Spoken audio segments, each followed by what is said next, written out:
Bonjour à tous. Macron, aujourd'hui, il nous épuise. Il épuise son peuple. Il ne nous laisse pas vivre. Il ne nous laisse pas respirer. Selon une technique bien connue de manipulation à grande échelle qui s'exerce en fait en 6 points. 1, c'est l'isolement. On l'a vu à travers le Covid, il isole la victime, les familles, en cassant les liens familiaux, sociaux, et par le biais du masque, du confinement, ça je n'y reviendrai pas. 2, la monopolisation de ce qu'on appelle la perception.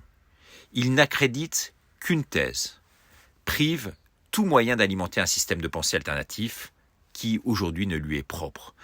C'est ce qu'on appelle la fameuse unité de pensée. Il impose un seul canal d'information gouvernementale. Bientôt, vous verrez, RT, Sputnik, VK, ce sera terminé. C'est la nouvelle notion, selon Macron, de la vérité absolue. Tous ceux qui n'y souscrivent pas finissent au mieux à genoux. 3, c'est ce qu'on appelle l'épuisement induit. C'est-à-dire, il casse tout, il punit toute contestation en l'épuisant progressivement. Il fatigue tous ses adeptes pour qu'ils lâchent, souscrivent. Comme si Macron regardait sadiquement un homme en train de tomber, de s'accrocher désespérément à une rambarde, afin qu'il attende qu'il la lâche jusqu'au dernier moment pour obtenir un consentement de dernière seconde. 4, il cultive le négatif. C'est-à-dire que vous le voyez, il entretient en fait la tristesse, le désespoir, par un taux de vibration extrêmement bas aujourd'hui chez l'individu.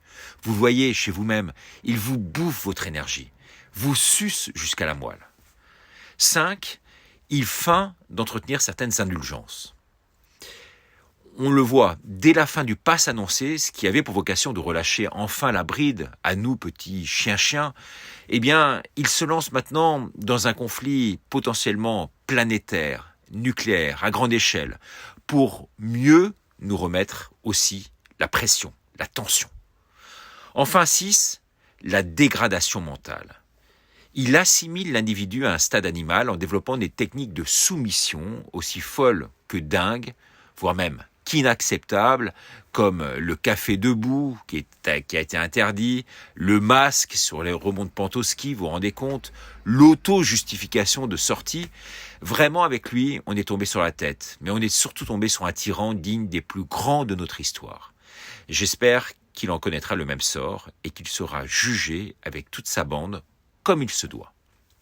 Il va instaurer maintenant la loi martiale pour sauver l'Ukraine et s'auto-proclamer progressivement roi de France, quasi ad vitam aeternam. Voilà, pour terminer alors sur une note positive, comme dirait ma grand-mère, bah oui, il faut rester, quoi qu'il en soit, positif de bout en bout. Eh bien, je tiens vraiment à saluer cette initiative, hommage appuyé à notre course de la liberté.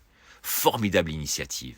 Face aux pertes de liberté que nous subissons, à ce totalitarisme qui s'installe depuis plus de 2 ans et demi, eh bien, Michael Pessonneau et Raphaël Liodra, champions du monde de boxe thaï, ils sont engagés dans une course incroyable pour éveiller les consciences, pour rassembler les citoyens et également pour défendre nos droits. C'est du 19 février au 19 mars. Raphaël Liodra court 30 km par jour à l'heure actuelle, flambeau en main, de Lourdes à Paris, jusqu'à Notre-Dame, seul ou accompagné de tous ceux qui le désirent sur le passage. Il cherche aujourd'hui, ces 2 hommes, des logements pour leurs dernières étapes. Vous pouvez nous contacter, vous pouvez les contacter, la course de la liberté. Merci en tout cas de vous abonner à ma plateforme www.laminutedericardo.com et à demain pour de nouvelles aventures. Au revoir.